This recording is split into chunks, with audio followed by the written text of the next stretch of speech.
¿Cómo están? Bueno, gracias por venir. Veo muchas caras amigas.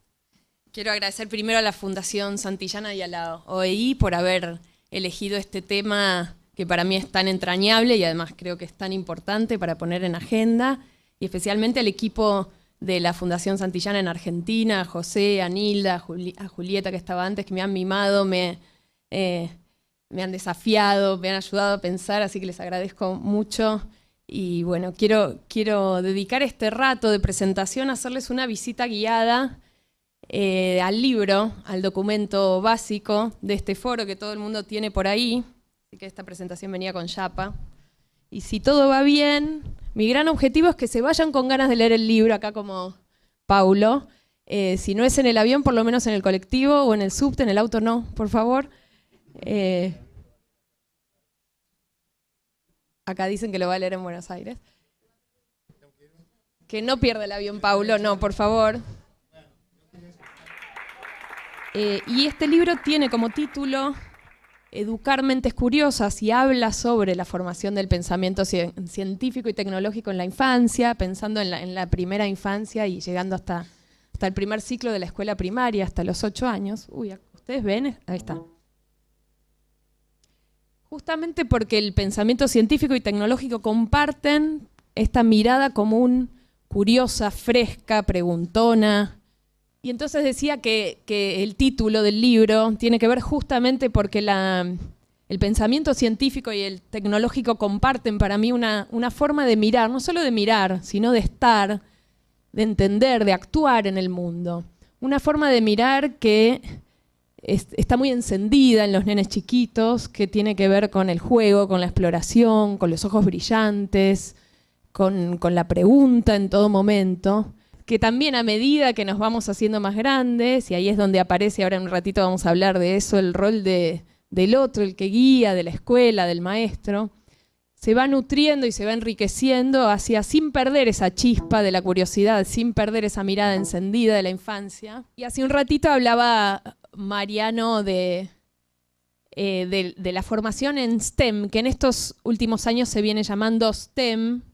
STEM en inglés quiere decir tallo, tronco, y son las siglas de S de ciencia, science, tecnología, ingeniería y matemática. Y en los últimos años la enseñanza de las ciencias y de la tecnología se vienen pensando en conjunto, y en conjunto también con la enseñanza de la ingeniería y de la matemática, y más recientemente todavía, también lo decía Mariano, algunos propusieron agregarle una A STEM, y llamarlo STEAM. STEAM quiere decir vapor, una A de arte, justamente con esta idea de que el arte y en particular el diseño tienen mucho para aportar a esta mirada creativa, juguetona, y que al mismo tiempo busca soluciones y busca resolver problemas en el mundo.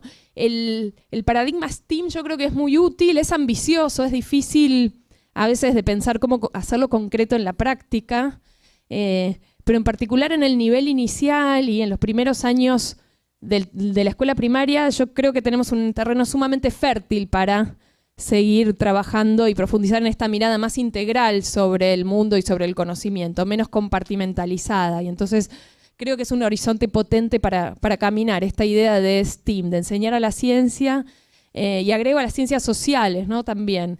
En el nivel inicial, en Argentina en particular, pero en muchas partes del mundo, las ciencias naturales y las sociales se enseñan de manera integrada como una gran lente para ver el mundo. Y entonces si le agregamos a esto la tecnología y el arte, empezamos a tener una formación que de algún modo nos andamia el pensamiento y nos permite poner esas primeras piedras fundamentales a la hora de pararnos y entender el mundo. Ayer justamente mencionaban que hubo una presentación sobre las metas de la educación para este siglo XXI, y pensando, todos venimos escuchando mucho, por lo menos yo vengo escuchando por todos lados esto de cómo va a ser ese futuro y cómo va a ser la educación del futuro, cómo tiene que ser la educación hoy para preparar a los chicos para el futuro. Ayer alguien decía, bueno, los chicos que entran hoy van a salir en el 2030. ¿Cómo va a ser ese mundo en el 2030? Y en muchos sentidos no sabemos, en otros por supuesto que sí, pero ayer un empresario del panel, Sergio Kaufman, un empresario de tecnología, dijo algo que me pareció muy sensato. Él decía, nosotros en las empresas cada 6 meses hacemos un perfil de los empleados, los perfiles que vamos a necesitar. Y nos leía algunos que tenía de esa semana. Decía, bueno, cosas obvias como contadores y abogados y gente de recursos humanos. Hasta ahí estamos bien. Pero también cosas que por lo menos para mí parecían muy locas como arquitectos de robots, sociólogos de redes. Y decía, y yo comparto esto de que si la escuela está en el último hito de la moda de cuáles son las profesiones del momento, estamos yendo en el camino errado. Hay algo de la formación troncal, de las bases fundantes del pensamiento, de esta mirada curiosa y a la vez crítica, comprometida, que sustenta el deseo de aprender toda la vida, que es por ahí por donde va la cosa, creo yo. Es eso lo que nos prepara para el mundo, cualquiera que sea ese mundo de hoy y el que vaya a venir. Entonces, en ese sentido siento que la educación científica y tecnológica tiene mucho para aportar. Y ese es el marco que da sustento a todo el libro.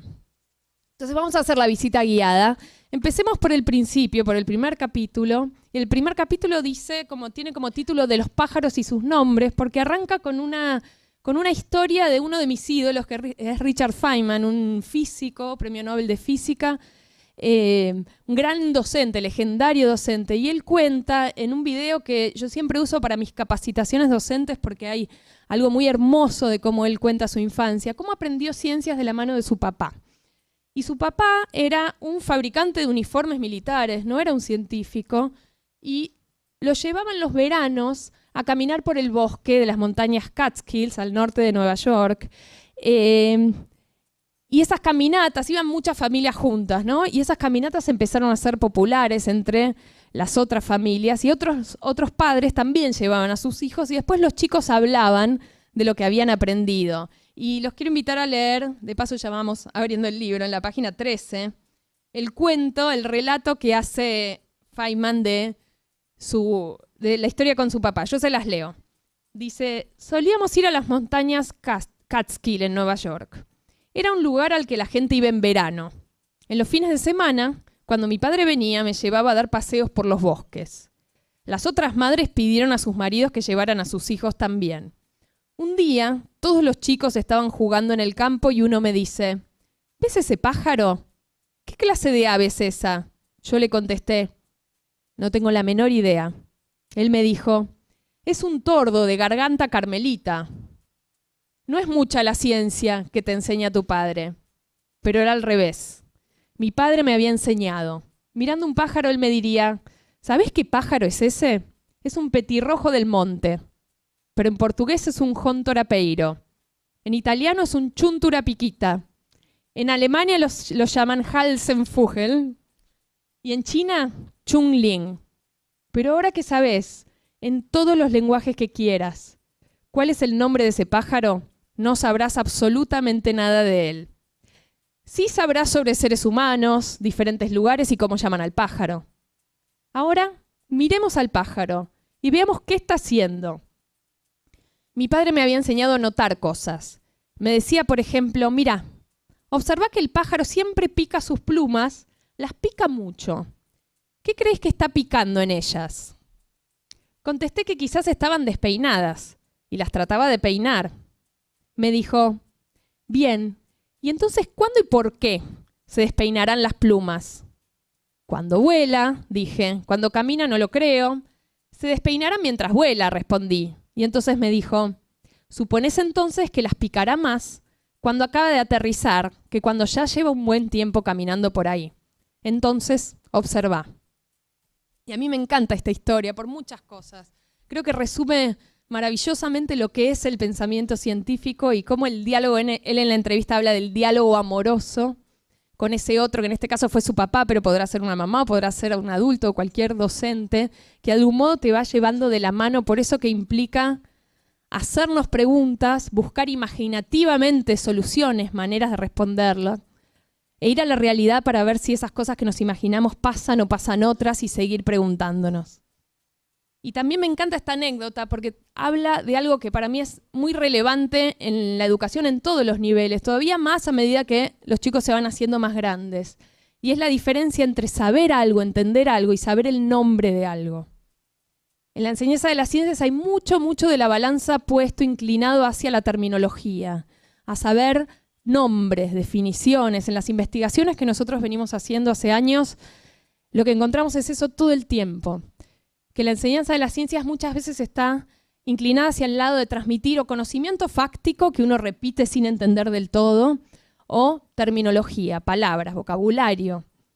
Yo creo que este paradigma STEAM va en la línea contraria, de ir de a poquito inclinando la balanza hacia cosas más parecidas a lo que le pasaba a Feynman con su papá, a vivir la ciencia como una manera, y la tecnología también obviamente, como una manera de estar y de mirar curiosamente ese mundo y cualquier cosa que pase en ese mundo que tenemos alrededor. Poniéndole un poco más de forma a esto de qué es el pensamiento científico, a mí me gusta mucho el punteo que hace Winnie Harlen, que es una escocesa que es muy pionera en estos temas, y ella habla del pensamiento científico como una serie de capacidades y también de maneras de vincularse con el conocimiento. Ella dice, el pensamiento científico es la capacidad de sostener y desarrollar la curiosidad y un sentido de la maravilla, del asombro sobre el mundo que nos rodea.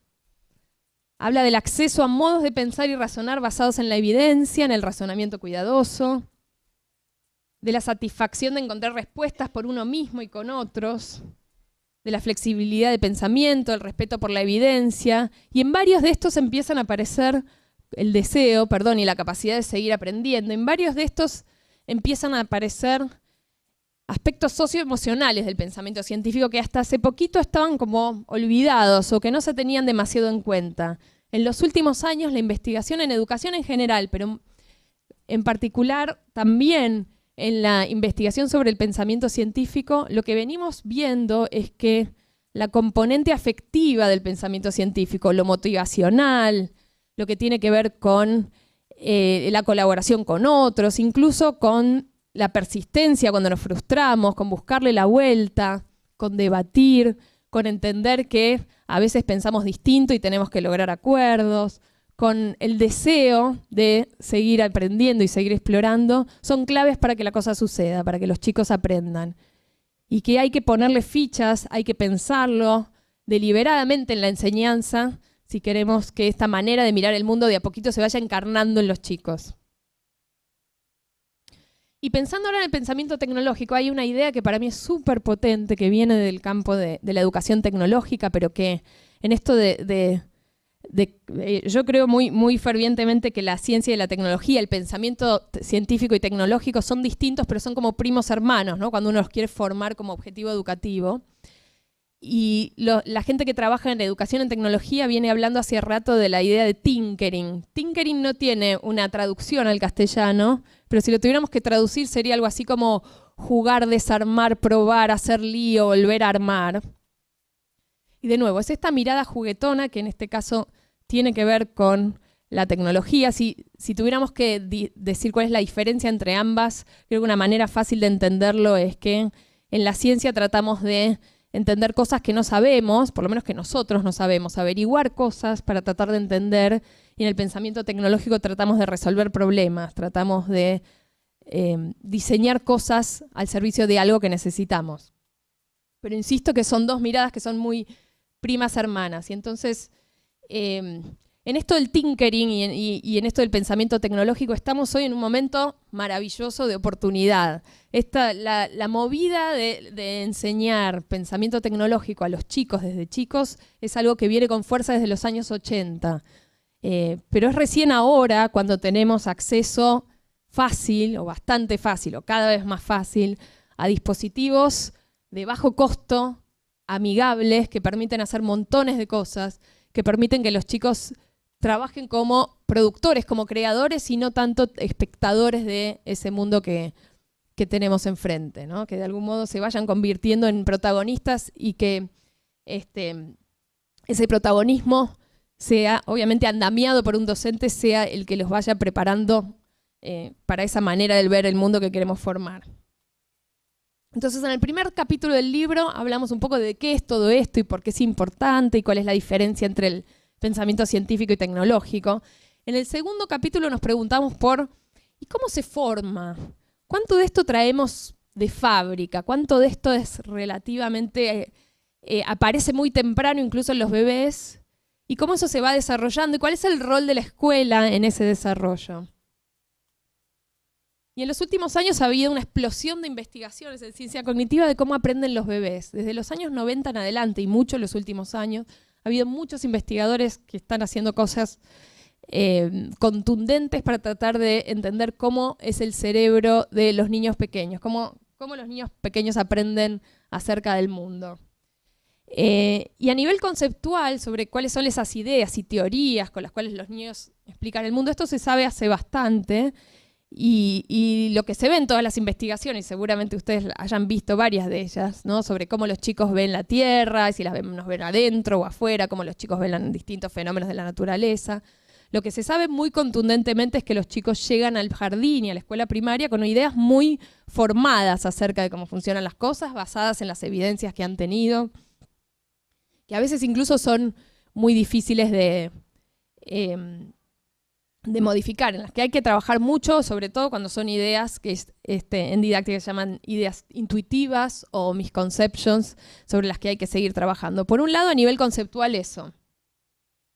Pero por otro, en términos del pensamiento científico, de las capacidades, lo que se ve también es que hay ciertos rudimentos del pensamiento científico que ya están muy presentes en edades muy, muy tempranas, en bebés muy chiquitos y en nenes que todavía no han entrado al jardín de infantes. Por ejemplo, este es un trabajo de una de las referentes en este tema que se llama Laura Schultz, del 2011. Ella trabaja en el MIT, viene trabajando un montón en estos temas y muchos investigadores dicen que somos científicos de la cuna, desde la cuna, porque en nenes muy chiquitos como este que está acá, este es un nene de 15 meses, de 1 año y 3 meses, lo que se empieza a ver es que los nenes son capaces de discernir entre distintas hipótesis de acuerdo a qué evidencia tienen detrás.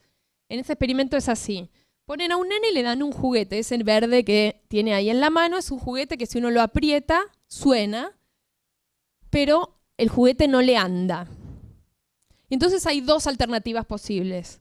O no anda porque el juguete está fallado, o no anda porque hay algo con él que no lo está sabiendo hacer sonar. Y entonces a un grupo de bebés les muestran que el problema tiene que ver con la persona que lo hace sonar. ¿Cómo hacen esto? Tienen 2 investigadoras y entonces cuando agarran el juguete a una investigadora le suena y a la otra no. Y se lo devuelven. Y le dan otro juguete para cambiar y se fijan qué es lo que hace el bebé. Y lo que ven es que el bebé no agarra el juguete nuevo, se da cuenta de que el problema está en él, en la persona, y le da el juguete a otra persona para que se lo haga sonar. Al otro grupo de bebés le dan evidencias que sustentan que en realidad el problema tiene que ver con el juguete, no con la persona. Entonces las 2 investigadoras agarran el juguete y a las 2 les anda medio mal, como a nosotros la tecnología, que ahora vamos bien. Y entonces lo que hace el bebé no se lo da a la mamá ni a nadie. Ahora cuando se lo devuelven se da cuenta que el problema no tiene que ver con él, sino con el juguete y cambia el juguete. Bueno, de estas hay montones de investigaciones con nenes muy chiquitos que empiezan a mostrarnos que este pensamiento basado en evidencias, este pensamiento muy rudimentario, obviamente, y implícito en estas etapas de la vida, basado en evidencias, empieza a aparecer en nenes muy chiquititos. Ahora les quiero mostrar un caso de un nene que tiene 4 años. Es un ejemplo de una investigadora también muy pionera en estos temas que se llama Alison Gopnik. Se las recomiendo, tiene una charla TED maravillosa que se llama Cómo piensan los bebés. Y lo que muestra esto, y muchos otros estudios parecidos, es que los chicos desde muy chiquitos aprenden experimentando por ensayo y error y testeando sus hipótesis. Vamos a verlo. What Christine did was use our Blicket detectors, and what she did was show children that yellow ones made it go and red ones didn't, and then she showed them an anomaly. And what you'll see is that this little boy will go through 5 hypotheses in the space of 2 minutes.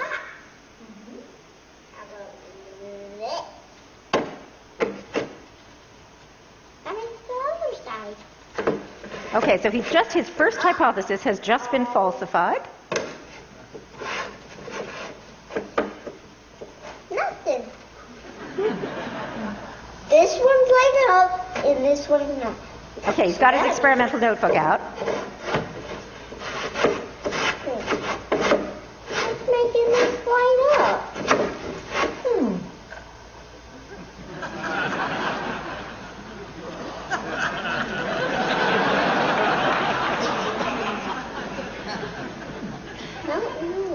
Every scientist will recognize that expression of despair, right? Oh, it's because this needs to be like this, and this needs to be like that. Okay, hypothesis 2. That's why. Oh.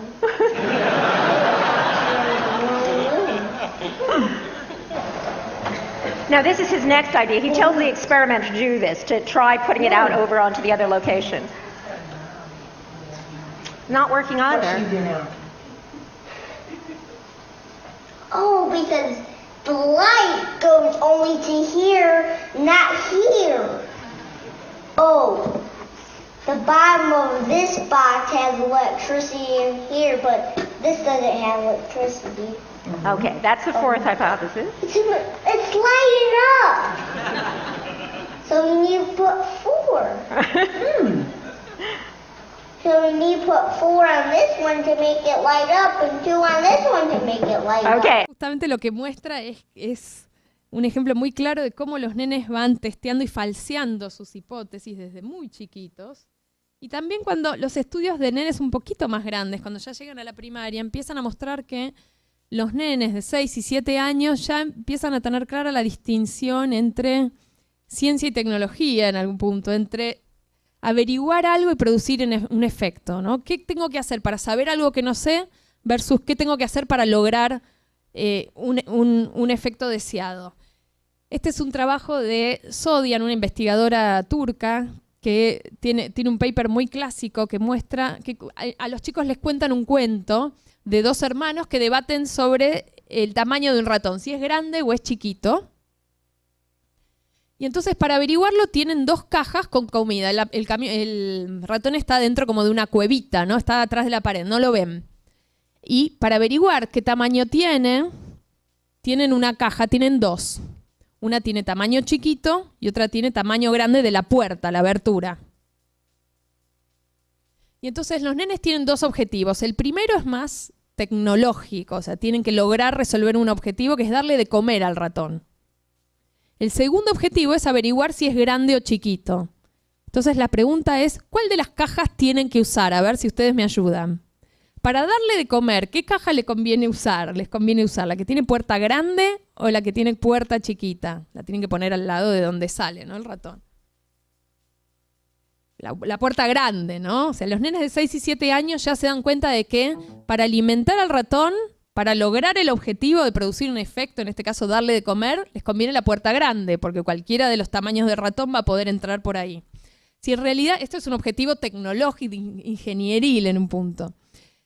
Si los nenes quieren averiguar el tamaño del ratón, ¿cuál les conviene usar? La chiquita, porque si no el ratón se queda afuera. Bueno, lo que se ve en estudios de nenes de primaria, cuando empiezan en la primaria, es que ya empiezan a darse cuenta entre experiencias que sirven para resolver un enigma, algo que no saben, versus experiencias que sirven para generar un efecto. Hasta ahí los estudios que investigan qué pasa con los chicos chiquitos, sobre todo empezando por bebés. Chicos de primaria obviamente ya empezaron la escuela, pero ¿cuál es esa evolución de algún modo del pensamiento antes de que haya una enseñanza deliberada de la ciencia y de la tecnología? Y hasta ahí vemos que hay mucho que los nenes de algún modo ya despliegan cuando son chiquitos, pero lo que en la investigación también muestra, y eso es súper fuerte también, es que ese desarrollo tiene un techo. Que en ausencia de una enseñanza intencional, deliberada, organizada, esas capacidades protocientíficas quedan ahí. De hecho, lo que muestra la investigación fuerte es que uno ve, en ausencia de una enseñanza muy deliberada del pensamiento científico, todo va como mejorando hasta 4º, 5º, 6º grado. Y ahí el desempeño de los chicos de 6º es casi igual al de los adultos. Una de las grandes pruebas de que el pensamiento científico no se aprende de manera espontánea es que la mayoría de los adultos no lo tienen, que está difícil para la población adulta, que este tipo de pensamiento basado en evidencias, riguroso, crítico, nos cuesta a muchos de los adultos, ¿no? Hay una investigadora que viene trabajando en esto toda su vida, que se llama Deanna Kuhn. A los que están interesados en este tema les recomiendo mucho su trabajo. Y ella trabaja mucho con adultos viendo cuáles son las dificultades en sacar conclusiones, en diseñar experimentos, en evaluar evidencia por parte de los adultos. Y lo que muestra es que los adultos nos va bastante mal en eso. Entonces, esa es primera prueba de que esto solo no se desarrolla. Hay que hacer algo en el medio. Si pensamos en lo conceptual, yo les decía hace un ratito, lo que se ve en la investigación es que estas ideas ingenuas sobre cómo funciona el mundo en general son persistentes, duran toda la vida. Hace un tiempo, por ahí lo vieron, hay un video que es buenísimo que se llama Un universo privado, donde les preguntan a egresados de la Universidad de Harvard el día de la ceremonia de graduación y están ahí disfrazados con la toga y el birrete, y algunos son incluso profesores y otros son estudiantes de ciencias graduados. Les hacen dos preguntas. ¿Cuáles son las fases de la luna? ¿Por qué? No cuáles, ¿por qué se producen? Y ¿por qué hace frío en invierno y calor en verano? Y contestan un montón de disparates espectaculares, está buenísimo verlo al video, pero después el video va para atrás, es un documental que muestra, bueno, ¿y de dónde salen todas estas cosas? Y lo que muestra es que estas ideas intuitivas que tenemos sobre cómo funciona el mundo están súper arraigadas y son difíciles de cambiar. Y cambiarlas implica años y años de enseñanza. No para que lo recitemos, porque lo podemos decir divino, pero para que lo entendamos en serio. Y lo otro que se ve, pensando ya en las capacidades de pensamiento de los chicos y esto de que tienen un techo, es que todo esto va evolucionando hasta este techo donde los chicos pueden hacer experimentos, pero son experimentos inválidos, son experimentos que en general sirven para confirmar lo que pensaban de antemano, como nos pasa a los adultos, ¿no? Son experimentos que tienen el sesgo de confirmación, ese sesgo de tratar de ir a buscar la evidencia que confirma lo que pensábamos de antemano y las cosas que nos contradicen no las vemos, son invisibles. Entonces es ahí donde aparece el rol de la enseñanza organizada, de la enseñanza pensada para partir de esta curiosidad que los chicos chiquitos la tienen súper encendida, pero potenciarla hacia hábitos del pensamiento que sostengan esa curiosidad, pero que la nutran hacia modos de entender y de actuar sobre el mundo cada vez más rigurosos. Entonces la investigación habla de la importancia de empezar temprano y dedicarle tiempo. Lo que todos los estudios dicen es que esto lleva tiempo, lleva mucho tiempo, y hay que hacerlo de manera coherente, sistemática, desde que los chicos entran a la primaria o entran al jardín de infantes. Hay muchos estudios que muestran que las experiencias más ricas con las ciencias en el jardín de infantes tienen impacto en cómo los chicos van a disfrutar de las ciencias y van a pensar en ciencias en el futuro, en la primaria. Entonces, hay que empezar temprano. Y ahí vamos al capítulo 3 del libro, que propone un modelo para la acción, una manera una manera o un conjunto de maneras de llevar adelante esto de formar el pensamiento científico y tecnológico en los nenes. Y una primera cosa, creo, para decir acá, y yo la muestro siempre esta diapo en mis capacitaciones, es que la gran buena noticia es que sabemos bastante bien cómo hacerlo, que no hay que reinventar la rueda en este sentido. Está súper estudiado, está muy dicho, está por suerte muy dicho en los diseños curriculares de Argentina, del mundo, qué tipo de didáctica hace que se forme el pensamiento científico de los chicos, que hace que los chicos aprendan más ciencia. De tecnología no me meto tanto porque es un campo más incipiente. Generar aprendizajes memorables, generar disfrute por las ciencias y por la tecnología en este caso. Y a mí me encanta esta imagen porque yo siento que en educación tenemos un poco esto, tenemos una rueda cuadrada, sí, súper cuadrada por ahí, no sé, por ahí es octogonal, peor, pero que en general en cada gestión, en cada año nos dedicamos a pensar que hay que refundar todo lo que todo lo que tenemos enfrente, ¿no? Que hay que operar por demolición. Y yo creo que es todo lo contrario. Tenemos una rueda cuadrada, pero lo único que hay que hacer, y no es nada fácil, y tampoco es mucho menos fácil hacerlo en la gran escala, es limarle los bordes. Pero partimos de una plataforma que es súper sólida en términos de lo que la investigación educativa nos está mostrando. Y quería hablar de eso ahora.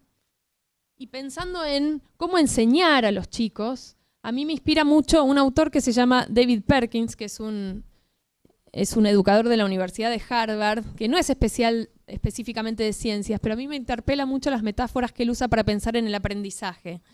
Y Perkins habla de cómo, volviendo también a la infancia, ¿no? Parecido a Feynman, a los recuerdos de cómo él aprendió, en este caso, a jugar al béisbol. Yo puse ahí una de fútbol para hacerlo más local. Y lo que él cuenta es que él aprendió a jugar al béisbol con su papá. Él es un amante del béisbol, siempre jugó re mal al béisbol, pero disfrutó de jugar al béisbol, le encanta verlo por la tele, entiende, aún hoy adulto, es un amateur del béisbol y disfruta del deporte. Y él cuenta cómo el papá le enseñó a jugar al béisbol en una versión junior simplificada, con menos bases, ¿no? El béisbol tiene varias bases, con menos bases, tirando más despacito, con menos jugadores, ¿no? Como este fútbol de nenes, fútbol con menos jugadores, con una cancha más chiquita, pero sin perder nunca el sentido del juego completo, del para qué estaba jugando, en qué consistía ese juego, de qué la iba ese juego, qué era lo auténtico de ese juego. Y a mí esa metáfora me inspira mucho para pensar en la enseñanza de cualquier cosa, pero en particular de las ciencias y la tecnología. Y lo que Perkins diagnostica es que en la enseñanza de cualquier cosa, pero en la enseñanza de las ciencias pasa un montón, hay una epidemia de elementitis y también de sobreitis. Elementitis es enseñar los pedazos, ¿no? Como si fueran las piezas del rompecabezas, pero nunca el rompecabezas completo. Es como si les enseñáramos a los chicos, que es parte de lo que uno ve en las escuelas, cuáles son todas las partes del cuerpo, pero jamás cómo funcionan en conjunto. Y por ahí dedicamos días y días a enseñarles sobre cómo se llaman las distintas partes del intestino, pero nunca terminan de entender cómo el intestino trabaja con la sangre para llevar esas cosas que absorbe a todo el cuerpo. Hay una epidemia, a medida que los chicos se van haciendo más grandes, esto es todavía más fuerte en las escuelas, ¿no? El amor por la elementitis. Y también una epidemia de sobreitis, de aprender sobre la cosa, pero sin vivirla. Aprender sobre el rompecabezas, cómo es cada una de las piezas, cuántas piezas tiene, cuál es la imagen que se va a formar al final, pero jamás armarla. En ciencias, en jardín no tanto, pero a medida que los chicos empiezan la escuela primaria y en la secundaria un montón más, los chicos aprenden un montón sobre el método científico y están días recitando. A mí me encanta porque siempre es el capítulo 1, ¿no?, del libro. Días recitando sobre las hipótesis y las predicciones y las evidencias, pero nunca o casi nunca o muy poquitas veces meten las patas en el fango de hacerse una pregunta o de tomar una pregunta dada por otro y tener que romperse la cabeza para averiguar la respuesta o para resolver un problema o para resolver un desafío tecnológico. Entonces, en este modelo para la acción que propone el libro y que está basado en el trabajo de muchos colegas nuestros y de muchos colegas de Argentina, de Latinoamérica y de todo el mundo que vienen trabajando en estos temas, este modelo para la acción tiene 3 grandes pilares. El primero es el aprendizaje contextualizado. Eso quiere decir que el aprendizaje no venga pelado, que los temas que vamos a trabajar con los chicos vengan en el marco de un contexto que les dé sentido, una situación que los chicos tengan que vivir o tengan que resolver. La segunda pata del asunto es trabajar en prácticas auténticas. Y prácticas auténticas en ciencias naturales o en ciencias en general tienen que ver con la indagación, con poner a los chicos en los zapatos de un investigador que tiene que con otros resolver un problema o responder una pregunta acotada, dada por el docente, obviamente, adaptada a la edad de los chicos, ¿no? No estamos hablando de correr las fronteras de lo que sabemos del pensamiento, de la ciencia en general. Y en tecnología, prácticas auténticas de diseño, donde hay un problema, donde hay algo que inventar, donde hay algo que por ahí ya está inventado, pero hay que mejorar, al servicio de algo concreto que quiero resolver. Y la tercera gran pata es que esto todo solo tiene sentido y deja de ser una actividad que hacemos con las manos y empezamos a hacer con la cabeza, si hacemos como docentes o ayudamos a los chicos a que hagan su aprendizaje visible, a que trabajen en lo que técnicamente se llama la metacognición, a ser consciente sus razonamientos, qué saben, qué no saben, dónde buscar la respuesta, qué aprendieron, un poco como hacía el nene del video hace un ratito. Y quiero como botón de muestra, y ya para ir cerrando, mostrarles una escena de un proyecto que yo quiero mucho, hicimos el año pasado, aquí está María Eugenia Podestá, mi coequiper del proyecto, lo hicimos en la Universidad de San Andrés con el apoyo de la Fundación Bungay Born, que se llamó Prácticas Inspiradoras en el Nivel Inicial. Y entonces diseñamos 2 secuencias para sala de 4 y sala de 5 de Ciencias Naturales. La primera se llamó Los misterios de la luz y las sombras y la segunda Detectives del sonido. Les voy a mostrar un pedacito de Detectives del sonido donde a mi juicio la maestra pone un poco en juego estas 3 patas del aprendizaje contextualizado, las prácticas auténticas y hacer el aprendizaje visible. Me encanta esa maestra porque se toma y además está muy seria y después nos contaba cómo le costaba un montón aguantarse la risa con los chicos. Cómo repregunta, cómo se toma en serio lo que los chicos le van diciendo para seguir tirando de la piel y repreguntar un poco más. Vamos a verla. Un proyecto que hicimos en 2 jardines de infantes de la provincia de Buenos Aires de nivel social, socioeconómico muy diferente. El primero que vamos a ver, si llegamos les muestro el otro también, un pedacito nada más. Es en el colegio Northlands, es un colegio de muchos recursos. Con el xilofón casero, la maestra invita a los chicos. Les doy un mínimo de contexto acá. Los chicos están explorando el sonido y acá en este pedacito de la secuencia en particular, la maestra está tratando de enseñarles la idea o encontrar el patrón de que las cosas más largas o más masivas suenan más grave y las cosas más chiquititas o más cortas cuando vibran suena de modo más agudo. Entonces les plantea, ellos ya estuvieron jugando con un xilofón y con distintos instrumentos musicales, les plantea un pequeño desafío con un xilofón de botellas. Entonces vamos a ver la parte donde ella trabaja con esto en una ronda con todos juntos y después los chicos van a trabajar en grupos. Con el xilofón casero, la maestra invita a los chicos a explorar qué botellas hacen sonidos más agudos y cuáles más graves, teniendo en cuenta lo que observaron en el xilofón, donde las teclas más largas sonaban más graves y las más cortas sonaban más agudas. ¿Vos cómo sabés que suenan diferentes? Porque unas son más pequeñas, otras son más grandes. ¿Qué son más pequeñas o más grandes? Porque las botellas, ¿cómo son? Iguales. ¿Son todas iguales? No, esta es más grande que esta. A ver, vos, Tiago, desde Pina, desde allá, ¿cómo las ves? ¿Diferentes o iguales? A las botellas, Las digo. veo diferentes. ¿En serio? ¿Qué ves Igual. de diferentes? Yo sé. Porque acá esta tiene más que todo. ¿Más qué?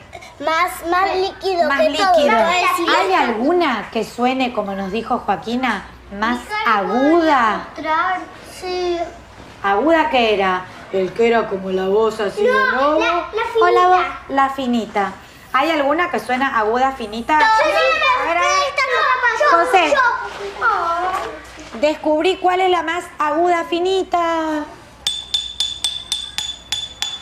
¿La descubriste así de rápido? ¿Cómo sabías que esa era la más aguda? Porque tiene más poquito. Probá la que tiene mucho, a ver cómo suena. ¿Cuál era el medio? Esa, está tocando la del medio. Tengo una pregunta. ¿Nosotros podremos hacer que suenen más graves todavía? No, yo sé. Hay dos Yo sé. que están vacías. Yo sé por qué. ¿Cómo podremos hacer para que suenen más grave? Si le ponemos más. Si le ponemos más. ¿Qué tal si ahora, para probar lo que Tiago dice o no, nos dividimos en grupitos y lo probamos? ¿Les parece? Sí. En la actividad que sigue, los chicos exploran en grupos qué sonidos producen las botellas con líquido que llegan a distintas alturas. Uy, mirá, si te hago así, ¿cuál es la grave de lobo? La misma secuencia en dos escuelas, jardines de contextos bien distintos socialmente. Fue súper interesante lo que pasó. Por un lado íbamos con la premisa de que cualquier buena secuencia se puede trabajar en cualquier parte del mismo modo. Y algo muy interesante fue tratar de ver qué tipo de acompañamiento distinto teníamos que darles a las maestras de los dos contextos. Vamos a ver el segundo primero. Miren lo que está haciendo Tobías. ¿Y escuchó algún sonido ahí, Tobías? Sí, A ver. No, ¿A dónde tenemos que apoyar la oreja? ¿Me están escuchando? Miren acá. Escucha. A ver. Miren. ¿Qué?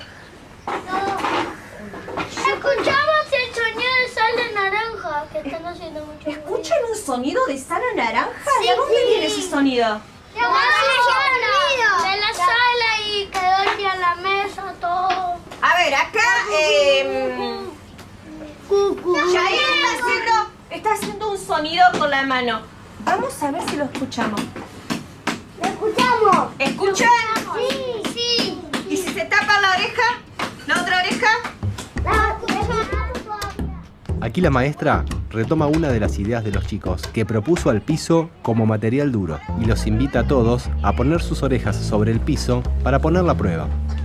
Después les propone hacer lo mismo en las mesas. Bueno, amigos, ¿están preparados para ver si el sonido viaja? Sí. Pero se van a poner de acuerdo. Uno en la mesa va a ser el que va a hacer el ruidito y los otros que van a tener que hacer. Escuchar. ¿A dónde vamos a apoyar la oreja? En la mesa. ¿Qué pasa si yo apoyo la oreja acá? ¿Voy a escuchar igual? No. ¿Y a dónde tengo que apoyar? En la mesa. A ver, vamos a hacer la prueba. ¿Quién va a hacer el ruido acá? La maestra ayuda a los chicos a sacar conclusiones a partir de la experiencia que hicieron. Toby recién tenía una duda. Decía que el sonido no viajaba, pero ahora dice que sí que viaja. ¿Por qué viaja, Toby? Porque el sonido va de acá hasta allá, al baño. Miren, Toby dice que el sonido va de acá y viaja ¿hasta dónde? Hasta allá. ¿Hasta dónde allá? Hasta allá y allá. ¿Y qué tenían apoyado allá y allá y acá? La oreja. La oreja. Entonces, ¿el sonido viaja? Sí. ¿Están de acuerdo todos? Sí. Muy bien. Nos encanta este proyecto acá, con Mario y con acá esta parte del equipo también. Están disponibles, los hicimos justamente porque sentimos que las ciencias naturales todavía son un área de vacancia en el nivel inicial y que el trabajo por secuencias, a veces en el nivel inicial se hacen como experiencias pero más sueltas, y que el trabajo con secuencias de varios días, de varias semanas, es algo que todavía hay que sembrar mucho en el nivel inicial, en el área de las ciencias naturales, y que parte de la dificultad tiene que ver con, bueno, pero ¿esto qué pinta tiene en el nivel inicial? ¿Qué tipo de preguntas? ¿Cómo guío el razonamiento de los chicos? Y por eso esto se puede encontrar si googlean prácticas inspiradoras nivel inicial, lo van a encontrar. Está citado acá en el libro también al final. La primera viñeta del libro es una partecita de este proyecto. Y sentimos que además de las planificaciones y de los materiales y los cuadernillos que el proyecto también tiene, que ver la escena de clase es muy potente para empezar a decir, me animo, puedo empezar a recorrer ese camino como maestra. Todo esto vino después de una capacitación intensa de las maestras, y el gran desafío fue, por un lado, que se les animaran a estos temas del sonido y de la luz que no habían dado antes y parecían como un poco difíciles para ellas en principio. Y también cómo andamiar los razonamientos de los chicos, justamente cómo repreguntar, cómo no hacer la pregunta para escuchar solo la respuesta correcta, ¿no? Como en vez de decir, ¿el sonido viaja? Sí, sino empezar a, de a poquito, llevarlos de la mano y dialogar hacia ir construyendo esos razonamientos juntos. Eso fue como lo más difícil y en lo que siento que realmente vale la pena poner fichas, poner el esfuerzo en la capacitación docente en el nivel inicial en estos temas. Entonces, espero que esto les haya resultado un botón de muestra de esta idea de las prácticas auténticas y de hacer el pensamiento visible, porque una de las cosas que me gustaría dejarles con este libro es la importancia de ese otro que acompaña, del rol docente. Muchas veces cuando se proponen abordajes más abiertos de las ciencias naturales o de la tecnología, más experimentales, más exploratorios, pareciera que hay que tirar a los niños a que solos descubran un mundo que está ahí listo para contar sus secretos. Y nada más lejos de eso, ¿no? Ese rol del adulto que abre, propone preguntas, genera el contexto de exploración, pero además recoge el guante, repregunta, ordena y sistematiza es clave para que esos aprendizajes se produzcan. En el último capítulo del libro, lo que hay es simplemente ejemplos de los montones que existen, por suerte, de cosas interesantes para inspirarse. Y así que ahí, ojalá algunos de estos les sirvan para repensar en lo que ustedes vienen haciendo desde el lugar en el que estén y pensar nuevos caminos. Así que bueno, espero haberlos inspirado, por lo menos a leer el libro y a seguir buscándole la vuelta para que esta semilla del pensamiento en ciencias y tecnología empiece a germinar fuerte en todos los jardines y escuelas primarias de nuestro país, de Latinoamérica y de donde sea. Muchas gracias.